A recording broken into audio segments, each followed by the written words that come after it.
déjà c'était un joueur qui sort pas beaucoup, donc qu'on connaît pas. Je l'avais déjà joué il y a 2 ans et j'avais perdu 3-0 je pense. Donc je sais bien que le mec il peut jouer très fort, il a fait quelques perfs avant et ben voilà, j'ai pas été surpris parce que je savais qu'il jouait bien, mais je jouais pas très bien à ce match-là, mais j'ai quand même réussi à aller le chercher, donc c'était bien pour la suite.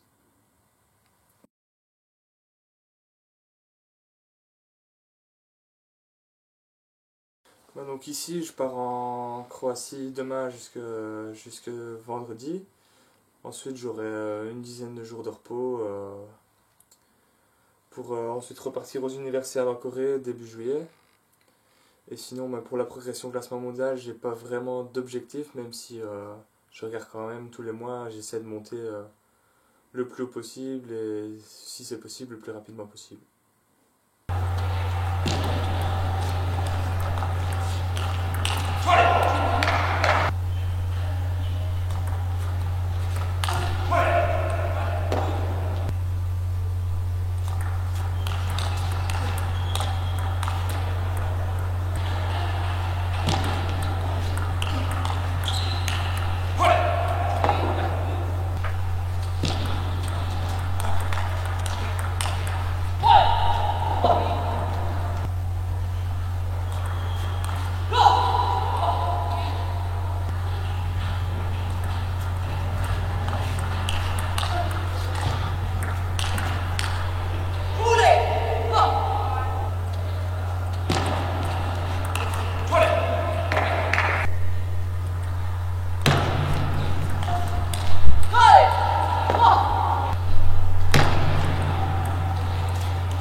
Ouais, donc Mouti, j'ai déjà rencontré quelques fois en étant junior. Bon, avant, je pense que je l'ai perdu 2 ou 3 fois, mais chaque fois serré. La dernière fois, je pense que j'avais gagné aussi à la belle.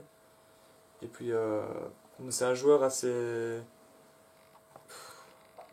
comment dire, un joueur à risque. Il a un service de gaucher assez ennuyant et en revers il joue toujours très fort. Donc si on arrive un peu à déjouer un peu la machine, ben, ça peut très vite tourner en ma faveur, quoi.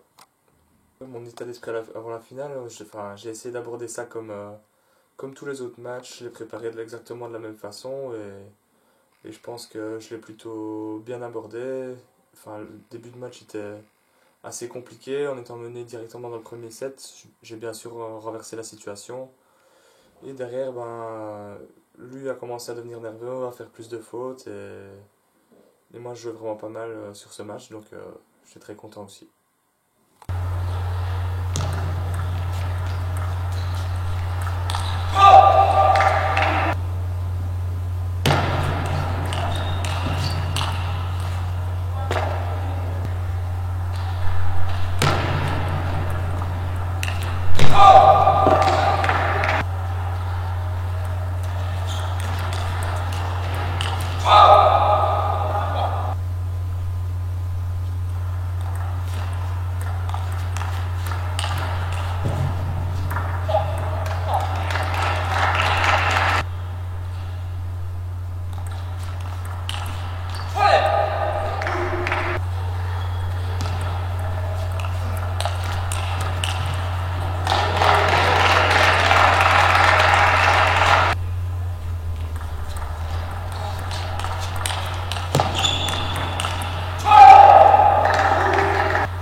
Là, donc à 2-0, je pense que surtout ce qu'il faut pas dire, c'est penser à gagner, sinon là, ça peut très vite mal tourner. Donc il faut essayer de garder l'objectif qu'on a en tête et de bien se concentrer sur la tactique et de penser qu'au jeu et à rien d'autre, sinon ça peut très vite mal tourner. Donc c'est sûr, ben voilà, ça fait quelques semaines que, même deux trois Pro Tours, que je joue vraiment pas mal, mon niveau de jeu est assez bon. Et bah, dans la saison prochaine, j'ai pas vraiment d'objectif de classement, mais c'est toujours de faire le meilleur résultat possible. Et bon, si le niveau de jeu est là, le classement viendra tout seul. Et pour ce qui est des compétitions et du calendrier, à mon avis, ce sera à peu près similaire à cette année. Et je pense qu'on va essayer de faire un stage en Asie cet été. Et puis voilà.